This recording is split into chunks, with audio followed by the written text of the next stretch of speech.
ஏன் அத்தை, இன்னைக்காவது என் சமையல் நல்லா இருக்கா? என்னைக்கும் தூண் துப்புனா வருத்தப்படுவேன். 1000 சொல்லு, ஹோட்டல் சாப்பாடு தான் சாப்பாடு. ஆமாப்பா, சில்லி சிக்கனும் சிக்கன் 65ம் சைனீஸ் ரெஸ்டாரண்ட்ல தான் நல்லா இருக்கும். வாப்பா உட்காரு, சாப்பிடு. நல்ல வேளை தம்பி வந்துட்டா. இவனை ஒரு சாக்கா வச்சுக்கிட்டு இந்த நன்றி கட்ட ஜென்மங்களை வாங்கன்னு வாங்கிடணும். ஏன் நீ எல்லாரையும் சாப்பிட கூப்பிட்டீங்க, இத மட்டும் ஏன் சாப்பிட கூப்பிடல? ஆமா, இவர் வெட்டி முறிக்கிறாரு நேரத்துக்கு சாப்பாடு போடுறதுக்கு. அப்படியே சாப்பாடு போட்டாலே ஏதாவது குத்தம் கண்டுபிடிக்கிறது. வெக்கம் கட்ட ஜென்மங்க. அத நான் உங்களை சொல்லல, நான் அப்படி நினைக்கவே இல்லம்மா. அதானே, வேலை வெட்டி இல்லாம சும்மா உட்காந்து திங்குறோமேனு சூடு சொன்ன வேண்டாம் தண்டச்சோறு. மாமா, நான் உங்களை சொல்லல. நான் அப்படி நினைக்கவே இல்லையம்மா. டேய், எங்கடா எழுந்திருக்கிற? உட்காரு.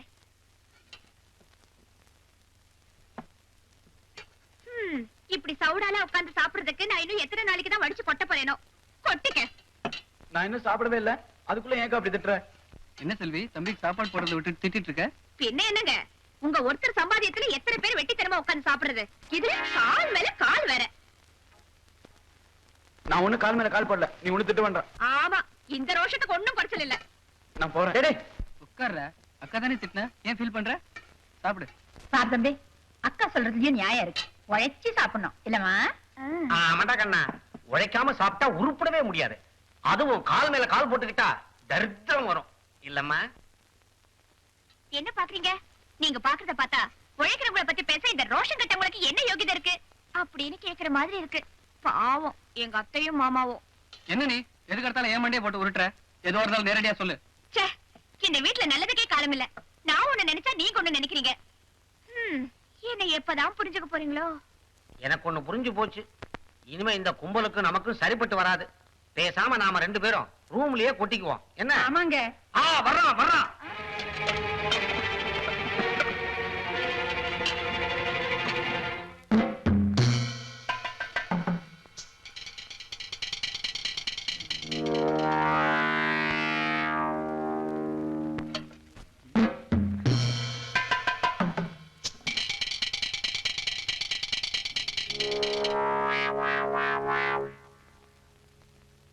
யார் இவன்?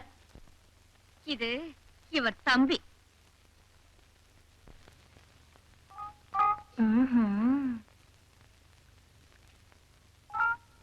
ஏய், ஒன்னதானே உங்க அக்கா திட்டத நினைச்சு ஃபீல் பண்றியா? ஆமா, எனக்கு பயமா இருக்கு. ஏன்? என்ன மையமா வச்சுக்கிட்டு இங்க என்னென்னமோ நடக்குது, நான் போயிடலான்னு இருக்கேன். சீச்சி, அதுக்காக அவசரப்பட்டு போயிடாத. அப்ப 5 நாள் இங்க இருந்துட்டு அடி வாங்கிட்டே போக சொல்றியா? ச்சே, நான் சொன்னது உனக்கு புரியவே இல்ல. புரிஞ்சு போச்சு. என்ன? எனக்கு நேரம் சரியில்லைன்னு புரிஞ்சு போச்சு. சாச்சா, அப்படியெல்லாம் ஒண்ணும் இல்ல. நான் தான் உன் பக்கத்துலயே இருக்கேனே. பக்கத்துலயே வா. நீ என்ன சொல்ற, எனக்கு உண்மையே புரியலையே. எப்பதான் இந்த பட்டிக்காடு இந்த பட்டணத்தை புரிஞ்சுக்க போகுதோ தெரியல. பாப்பா, பட்டனை விட்டுறியா? ஏற்கனவே நொந்து போயிருக்கேன்.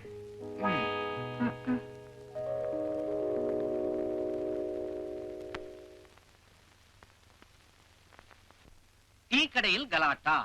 சிலோன் பரோட்டா இருக்கிறதா என்று கேட்டவருக்கு உதை. கூடியிருந்தவர்கள் அவரை கொத்துக்கறி போல் குதறி விட்டார்கள். பறந்து கொண்டிருந்த விமானத்தை என்னம்மா? யார்கிட்ட எப்படி பேசணும், எப்படி நடந்துக்கணும்னு உன் பொண்டாட்டிக்கு சொல்லுவை. என்னம்மா, என்ன விஷயம்? என் பொண்ணு அவுத்து போட்டு அம்மனமாவை அலைய விட்டுருக்கேன். யார்கிட்ட எப்படி பேசணுங்கிற விவசாய வேண்டாம். செல்வி, அம்மா கிட்ட என்ன சொன்ன? ஒண்ணும் இல்லைங்க, வயசு பொண்ணு இருக்கிற வீட்டுல வயசு பையன் இருக்கிறது நல்லது இல்லைன்னு சொன்னேன். அப்படின்னா என்னடி அர்த்தம்? பையன் எப்ப வருவான், படுக்கை எப்ப விரிக்கலான்னு என் பொண்ணு ஏதோ காத்துக்கிட்டு இருக்கிற மாதிரி எல்லாம் சொல்றேன். அதானே கெடுறா மாதிரியா நாங்க வளர்த்து விட்டு இருக்கிறோம். பால் வடிகிற இந்த முகத்தப்ப பச்சை குழந்தை. இப்ப கூட இதுக்கு படுக்கையை நாங்க தான் போட்டுக்கிட்டு இருக்கிறோம். என்னமோ சந்தேகப்படுற மாதிரி உன் சம்சாரம் பேசினாலே இது அடுக்குமா? ஒடுக்கி வை உன் பொண்டாட்டிய. ஏன் செல்வி, இதெல்லாம் உனக்கு தேவையா? இருக்கிற பிரச்சனையே போதாதுன்னு நீ ஏன் ஒரு புது பிரச்சனையை உருவாக்குற? ஏங்க, நான் நல்லது தானே சொன்னேன். நல்லது கெட்டதெல்லாம் அவங்களுக்கு தெரியும், நீ உன் வேலையை பார்.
என்னது சின்ன சின்ன பூவை போட்டு சிக்னல் கொடுக்கறா? டிராபிக் இன்ஸ்பெக்டரோட மவளாச்சே. இருக்கும் இருக்கும். மல்லி அள்ளி அள்ளி போட்ட இல்ல, இன்னைக்கு துள்ளி துள்ளி விளையாடுறேன் பாரு. சரோஜா தேவி, ஏன் கிட்ட வந்தீங்க? நீ தானே புஷ்பத்தை வீசி எழுப்பின. பெரிய மன்மத புஷ்ப பானம் தொடுக்கறாங்க. உங்க தொல்லை தாங்க முடியாம தானே உங்களை கீழே படுக்க வச்சிருக்கேன். நாளையில இருந்து நீங்க வெளியில தான் படுக்கணும். அப்ப நாளையில இருந்து நான் வெளியிலேயே பாத்துக்கிறேன். என்னது? தூங்கறதுக்கு நல்ல இடமா பாத்துக்கிறேன். சதா இதே ஞாபகம். படுங்க. இவ பூ போடலன்னா பின்ன யார் போட்டிருப்பாங்க?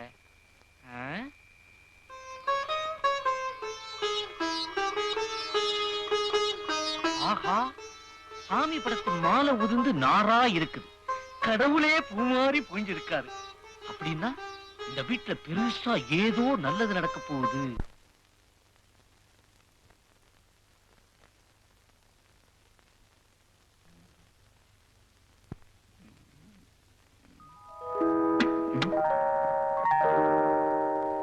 நீயா? ஏன் நான் இங்க இருக்க கூடாதா? ஏன் கதவு சாத்துற? ஏன் நான் சாத்த கூடாதா? நான் குளிக்கணும். ஏன் நானும் குளிக்க கூடாதா? அப்ப நீ குளி, நான் வரேன்.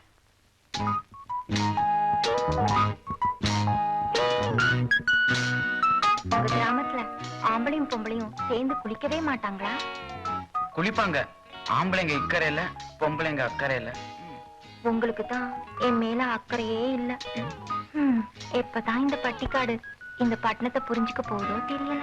யாரு? ஒருத்தர் இல்லைங்க. ஒருத்தர் இல்லையா? பின்ன யாரு? பாத்ரூமா பேசுது? இருக்கும் இருக்கும். அப்பா, நல்ல வேலை போயிட்டாரு. சீக்கிரம் இங்க போ போ போ. என்னது பாத்ரூம் எப்படி பேசும்?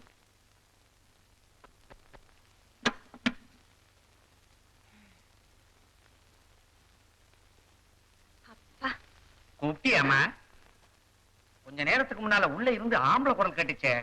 நான் தான்ப்பா குரலை சேஞ்ச் பண்ணி பேசினேன். உள்ளேயே அதெல்லாம் சேஞ்ச் பண்ற? நீ ஏதோ ரேஞ்சுக்கு போய்கிட்டு இருக்கிற. போ. ஊரெல்லாம் தண்ணி தட்டுப்பாடு. இனிமே மாசத்துக்கு 3 நாள் கண்டிப்பா நீ குளிக்கப்படாது. சொத சொத சொதன்னு நீர் யானை மாதிரி மூதேவி.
வெளியில வைக்க போறீங்களா இல்லையா?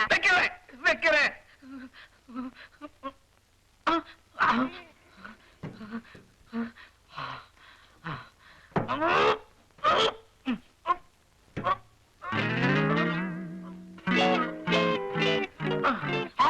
குட் மார்னிங் மாமா. குட் மார்னிங்கா? இடிச்சா தெரியுமா? நீ எப்படி உள்ளே வெளியே வந்த? அட பாவி, உள்ள ஏதோ ஆவி பூந்துகிட்டுச்சுன்னு நான் பயந்து போயிட்டேன்.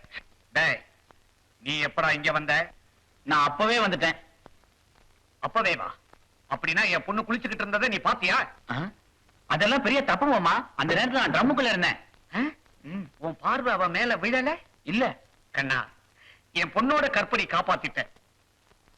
ஆமா, நான் கற்புக்கரசன். பொண்ணு நான் நம்புறேன். இனிமே இந்த வீட்டுல நீ எதுல வேணும்னாலும் பூந்துக்க.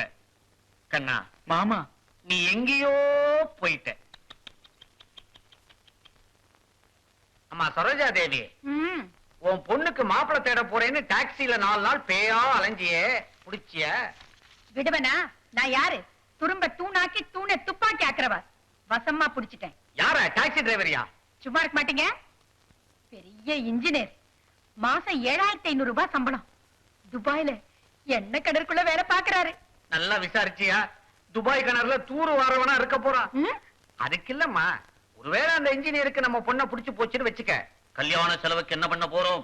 வழக்கம் போல பெரியவன் தலையை உருட்ட வேண்டியதுதான். அவன் தலையை உருட்டி உருட்டி தான் அது கூழாங்கல் ஆயிடுச்சே. இனிமே அவனை வச்சு கோலி தான் விளையாடலாம்.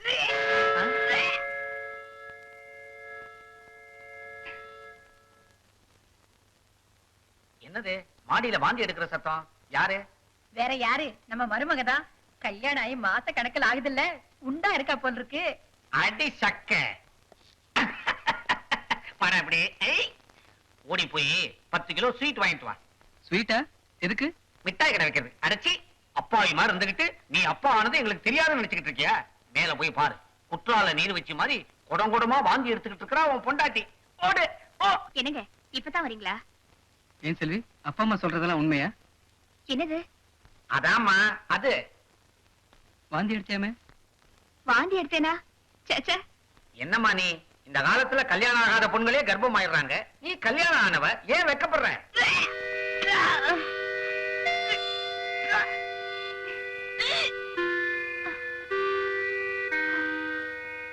நித்யா, அடடடடா, வாந்தி எடுக்கிறது நம்ம வீட்டு குழந்தை. காலையில என்னடி சாப்பிட்ட? கண்ட கண்ட ஹோட்டல்ல கண்ணா பின்னான்னு தின்னு இருப்பா. வாயை திறந்து சொல்ல. என்னம்மா உன்னை தானே கேக்குறாங்க? என்னமோ கல்யாணம் ஆகாத பொண்ணு கர்ப்பமாயிட்ட மாதிரி எல்லாம் முழிக்கிற. நீ சும்மா ரெடி. நான் சும்மா தான் இருக்கேன், நீங்க கைய பாருங்க.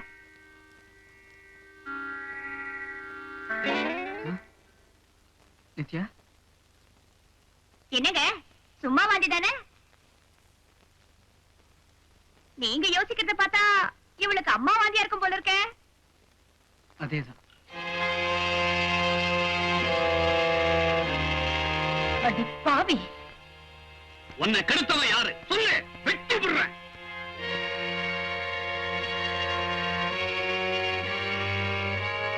ஏய், என்னடா அக்கா, பஸ் காசு, இங்க இருந்து சீக்கிரமா போயிடு. சரிக்கா. மத்ததெல்லாம் நான் பாத்துக்கிறேன். பாவிப்ப எங்க அவன்? எங்க அவன்? உன் தருதல தம்பி எங்க? அவன் எங்கேயோ போயிட்டான் மாமா.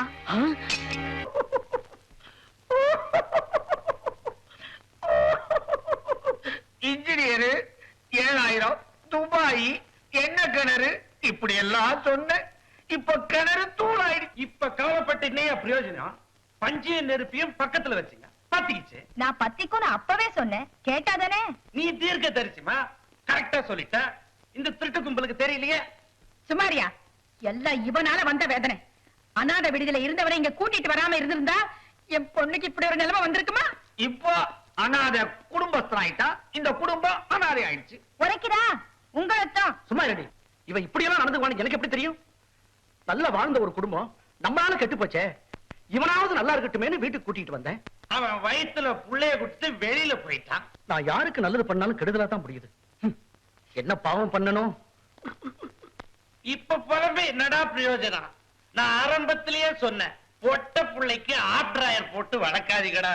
இப்ப பாத்தீங்களா, யூஸ் ஆகி ஆப் ஆயி. நீ ஒருத்தையா நேரங்காலம் தெரியாம எலக்ட்ரீஷியன் மாதிரி பேசிக்கிட்டு. டேய், உள்ள இருக்கிற விஷயம் வெளியே தெரிஞ்சு அசிங்கமாவதுக்குள்ள நாமெல்லாம் மொத்தமா சேர்ந்து போய் குளங்குட்டையில விழுந்துடலாங்கிறியா? அது மானஸ்த செய்யற வேலைடா. நான் என்ன சொல்ல வந்தேன்னா, நாமெல்லாம் மொத்தமா போய் அவங்க அப்பா கிட்ட கல்யாண விஷயத்தை பேசி முடிச்சுவோம். நீ என்னமா சொல்ற? நீங்க வேணா போயிட்டு வாங்க, நான் வரல. ஏமா பொண்ணாம் கொடுத்தா வீட்டுல பையனை விட்டதும் இல்லாம ஒரு நல்ல குடும்பத்து பொண்ணை கெடுத்துட்டு போயிட்டான் அந்த ஆளு மகன். என் புகுந்த விட்டு பெருமையை குறைச்ச அந்த ஆள் குடும்பத்துக்கும் எனக்கும் இனிமே எந்த வித சம்பந்தமும் இல்ல. அப்பான்னு சொல்லிக்கிற அந்த ஆள் முகத்துல இனிமே நான் முழிக்கவே மாட்டேன். பாத்தியாடா பரமசிவம், எங்கேயோ போயிட்டாய். வேணும்னா உங்களுக்காக ஒண்ணு செய்யறேன். ஒரு கடிதாசி எழுதி உங்ககிட்ட தரேன். அது அந்த கிழங்கிட்ட மட்டும் கொடுங்க. படிச்சு முடிச்சதுக்கு அப்புறம் பாருங்க குடும்பம் என்ன பாடுபட போகுதுன்னு. மறுபடியும் இவ எங்கேயோ போயிட்டான். ஏண்டா ஒண்டாம் கொடுத்தான் வீட்டுல இப்படி அக்கிரமத்தை பண்ணிட்டு வந்து நிக்கிறியாடா? இந்த லெட்டர்ல என் பொண்ணு என்னன்னு எழுதி இருக்கிறாளோ? கடிதாசு வாங்கிட்டு போனாரு, இன்னும் ஆளையே காணோம். உள்ள ஆள் வச்சு படிக்கிறாரோ? பையன் தப்பு பண்ணிட்டான்ல, நம்ம முகத்துல எப்படி முழிக்கிறதுன்னு வெக்கப்படுறாரு போல் இருக்கு. அன்புள்ள அப்பாவுக்கு தம்பி பண்ணது தப்பா இருக்கலாம், ஆனா இந்த குடும்பத்துல யாரும் பொறுப்புள்ளவங்க இல்ல. ஒரு வகையில இவன் பண்ணதும் சரிதான். நீங்க கஷ்டப்பட்டு கொடுத்த வரதட்சணைய கண்ணா பின்னான்னு செலவு பண்ணிட்டாங்க. மிஞ்சி இருக்கிற ஏன் நகனட்டை காப்பாத்துறதுக்கு தம்பி பண்ணின தப்பத்தான் நாம சாதகமா பயன்படுத்திக்கணும். எதையும் மனசுல போட்டு குழப்பிக்காம நான் எழுதி இருக்கிற மாதிரி நடத்துக்குங்க.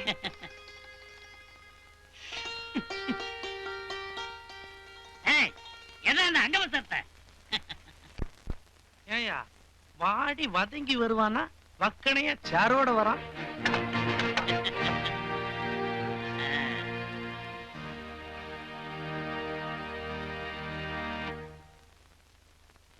இதுல ஒரு சௌரியம் இருக்குதுங்க. நாளைக்கே உங்க மகனுக்கு கல்யாணம்னு வச்சுக்கோங்க.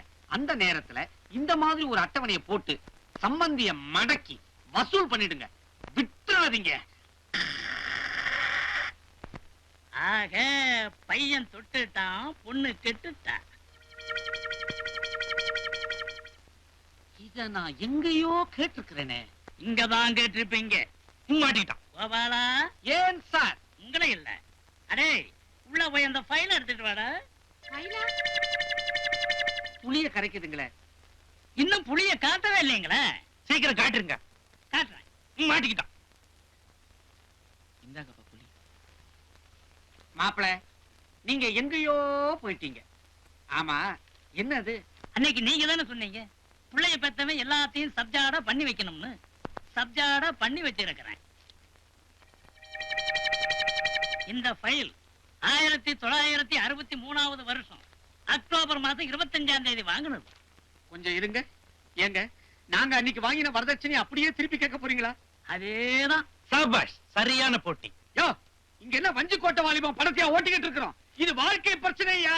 அன்னைக்கு நீ கேட்டு வாங்கல, அத அவர் கேக்குறாரு. குடு. ஆமா, நான் இத கூட கேட்க மாட்டேன். ஏன் கேக்குறேன்னா, பையன் தொட்டுட்டான், பொண்ணு கெட்டுட்டான். கர்ப்பம் வேற ஆயிட்டா. சாதாரண கர்ப்பம் இல்லையா, கெஜ கர்ப்பம். இப்ப நாங்க வரதட்சணை கொடுக்க முடியாதுன்னு சொல்லி விட்டுட்ட.